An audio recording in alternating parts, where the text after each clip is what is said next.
All right, y'all. Matthew chapter 22. What does that mean? Let's break it down. I'm going to start with the chapter context and then try to get every part in this one video. So let's go ahead and get into it. So this chapter extends an exchange between Jesus and several groups of religious leaders in the temple. The previous chapter concluded with two parables about the failures of religious leaders. This chapter begins with a third parable about chosen guests who refuse to attend a wedding feast. Jesus then fields questions from several religious groups who failed in their attempts to trip him up.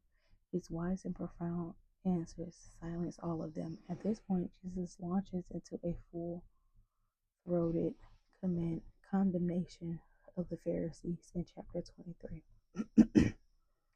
So let's get into this breakdown. So Jesus' back and forth engagement in the temple with some of the Israel religious leaders, Matthew 21 and verse 23, continues in this chapter. It begins with a third devastating parable about them. Then Jesus easily handles questions intended to trip him up. Finally, he asks them a hard question of his own. Jesus' third parable goes beyond merely exposing the religious leaders to revealing God's grace for others. Jesus compares the kingdom of heaven to a king throwing a wedding feast for his son. None of the citizens he invites will attend. However, resisting to the point of killing the king's messengers. After destroying the murderers, the king invites as many as can be found on the public roads, and the hall is filled. The king has one guest thrown out, however, when he arrives without a wedding garment. This passage is a close parallel to his parable of the great banquet, Luke 14:12 through 24, but features a few important distinctions. Christ's words here not only speak to Israel's rejection of the Messiah, they also establish concepts related to salvation by grace. Matthew 2:1 through 14. After hearing three parables in which they are pictured as rebelling against God, the Pharisees are ready to be done with Jesus. They hatch a plan to force Jesus to say something that might get him arrested for rebellion against Rome. Some of the Pharisees' disciples go along with Herodians, began by flattering Jesus and then asking if paying taxes to Caesar meaning to the Roman Empire is right according to the Old Testament law. They stayed trying Jesus. They stayed trying him, knowing exactly what they were trying to do because he knows it all and calls them hypocrites. He then holds a Roman denarius and asks whose image is on it. He tells the people to give Caesar what is Caesar's and to God what is God's, period. This remark establishes the idea that we, as image of bearers of God, Genesis 1:27, ought to give all of ourselves to him. Matthew 22:15 through 22. Next, some of the group known as the Sadducees approached Jesus. They never gave my man a break, bro. This was more politically connected, aristocratic, and less spiritual sect. Sadducees did not believe in angels, a spiritual world, or an afterlife. They rejected the idea that God's people will be raised from the dead and live eternally. You better believe it.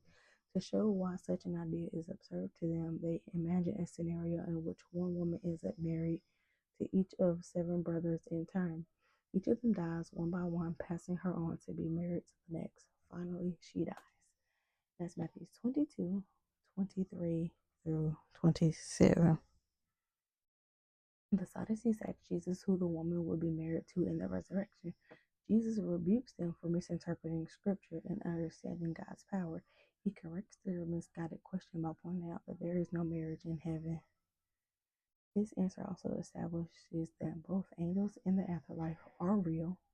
He then asks them why God would claim to be the God of Abraham, Isaac, and Jacob if he is the God of the living and not the God of the dead.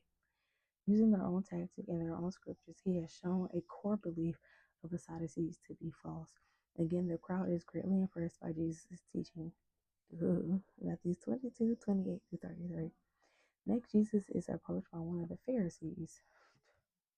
I'm telling you, they never gave my man a break. This man is a lawyer, meaning he is an expert in the Old Testament and its traditional interpretations. He tests Jesus by asking a simple question debated among the religious leaders, which is the greatest commandment in the law. Jesus answered him directly to that to love God with everything is the primary commandment.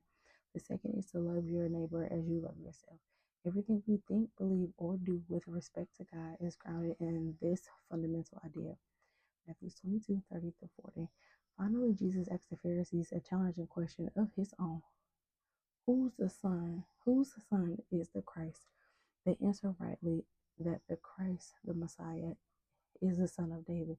Jesus asks, how can that be since David called the Christ my Lord, quoting from Psalms 110, verse 1. This perspective touches the idea of Messiah's divine nature. None of them can answer, and Jesus silences his opponents yet again. Matthew 22:41-46. At this point, Jesus will deliver a devastating critique of the Pharisees, leading to his heartfelt mourning over Israel's rejection of God. That is Matthew 23. So let's get into part 2.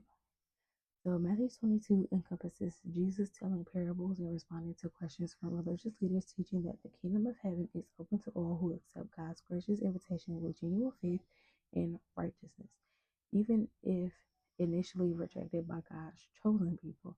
It also emphasizes that one's relationship with God must be the highest priority, as demonstrated in the response to the question about taxes and the definition of the greatest commandment.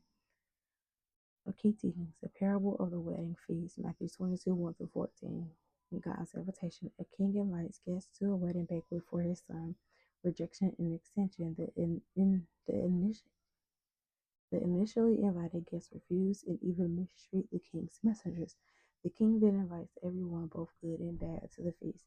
This symbolizes rejection of Jesus by the Jews and the subsequent inclusive invitation to the Gentiles. Preparation: one guest is thrown out for attending without proper wedding garment, which symbolizes a lack of genuine faith, righteousness, or a transformed life by Christ. Many are called, but few are chosen. This famous phrase highlights that while the invitation to God's kingdom is universal, not all who are called will ultimately be chosen because they do not accept the call with true belief and preparation. The question of taxes, Matthew 22:15-22. The trap. Religious leaders try to trap Jesus by asking if it is right to pay taxes to Caesar. Jesus responds. Jesus points out that the coin bears Caesar's image, so it should be given to Caesar. However, he emphasizes that humans bear God's image, so they should give themselves to God. Period. This teaches that people should fulfill their temporal obligations like paying taxes, but their ultimate allegiance belongs to God. The greatest commandment, Matthew 22:34-40.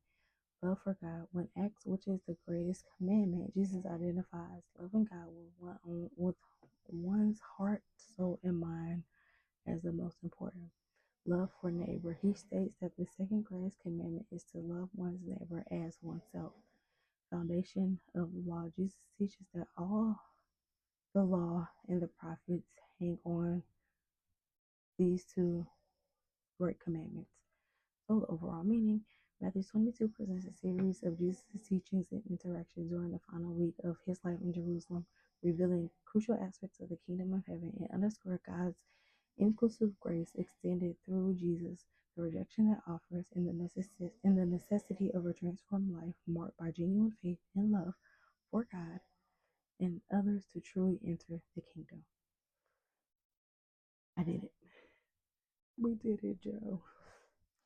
All right, y'all. So that is all I have for the breakdown of Matthew chapter 22. I'll see you guys later. Bye.